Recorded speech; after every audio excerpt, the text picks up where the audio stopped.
আমরা এসেছি নির্বাচন কমিশনার যে গাইডলাইন দিয়েছে সমস্ত জায়গায় যে বিএলও ঠিক করেছেন নির্বাচন কমিশনার পক্ষ থেকে, পশ্চিমবঙ্গের মুখ্য নির্বাচন কমিশনার। আমরা এসেছি ভারতীয় জনতা পার্টির পক্ষ থেকে সাধারণ মানুষের আজকে যেভাবে হেনস্থা হচ্ছে, সাধারণ মানুষের আজকে যেভাবে হেনস্থা করা হচ্ছে তার প্রতিবাদে আমরা এখানে নির্বাচন কমিশনার পক্ষ থেকে দেখছেন চার্জে আছেন শ্যামনগর এই অফিসে, আমরা তাদের কাছে কিছু দাবি দয়া নিয়ে এসেছি। আমরা প্রথমে দাবি করেছি যে তৃণমূলের পার্টি অফিসে বসে আজকে যেভাবে বিএলও বসে তার কাজ করছে, আমরা এর প্রতিবাদ জানাতে এসেছি। আমরা জানাতে এসেছি এটাই যে সঠিকভাবে বিএলও কাজ করছে না, যার প্রতিবাদ আমরা করতে এসেছি।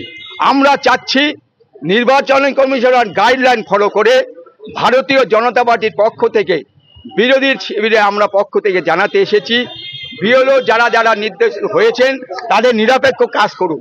যদি আগামী দিনে চার্চে জানিয়ে গেলাম যদি নিরপেক্ষভাবে কাজ না করে তাহলে আমরা ভারতীয় জনতা পার্টির পক্ষ থেকে আগামী দিনে আমরা বৃহত্তর আন্দোলন করতে বাধ্য হব সাধারণ মানুষকে নিয়ে। এইভাবে শুধু জগদ্দল বিধানসভা নয়, আজকে আপনারা জানেন, দেখেছেন কালকে শুভেন্দু অধিকারী বিরোধী দলের নেতা একটা পোস্ট করেছেন যে প্রায় পশ্চিমবঙ্গে ২৫০০ বুথে মৃত ভোটার পায়নি, ২৫০০ বুথে মৃত ভোটার কোনো নাম নেই। অর্থাৎ কিভাবে জালিয়াতি করছে। এইভাবে যেভাবে গত নির্বাচনে যেভাবে পশ্চিমবঙ্গ মাননীয় মুখ্যমন্ত্রী একটা রোহিঙ্গাদের মুসলিম হাসিদের সঙ্গে নিয়ে যেভাবে তাদের নামের লিস্ট আজকে তৈরি করে তাদের ভোট যুদ্ধে 2026 সালে পার হতে চেষ্টা করছে। সাধারণ মানুষ, পশ্চিমবাংলার মানুষ কিন্তু বিরোধী দল হিসাবে আমরা বলতে পারি আগামী দিনে 2026 সালে এই মুসলিম ভাইরা এবং হিন্দু সনাতনী হিন্দুরা আগামী দিনে তার জবাব দেবে সেই ব্যালট বাক্সে।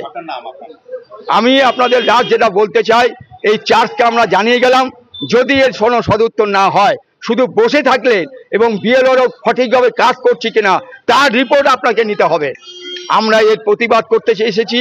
যদি বিএলওরা আপনি যদি আমাদের কাছে চার্জ বলছেন, চার্জম্যান যিনি আছেন তিনি বলছেন যে আপনারা লিখিত রিপোর্ট দেন, আমরা লিখিত রিপোর্ট দেবো অবশ্যই, কিন্তু পাশাপাশি যা হচ্ছে বিএলওরা আপনাদের কাছে যে প্রতিনিয়ত আপনাদের যে রিপোর্ট দিচ্ছেন সেই রিপোর্ট আপনারা সংগ্রহ করে আপনারা তার পানিশমেন্ট নেবেন।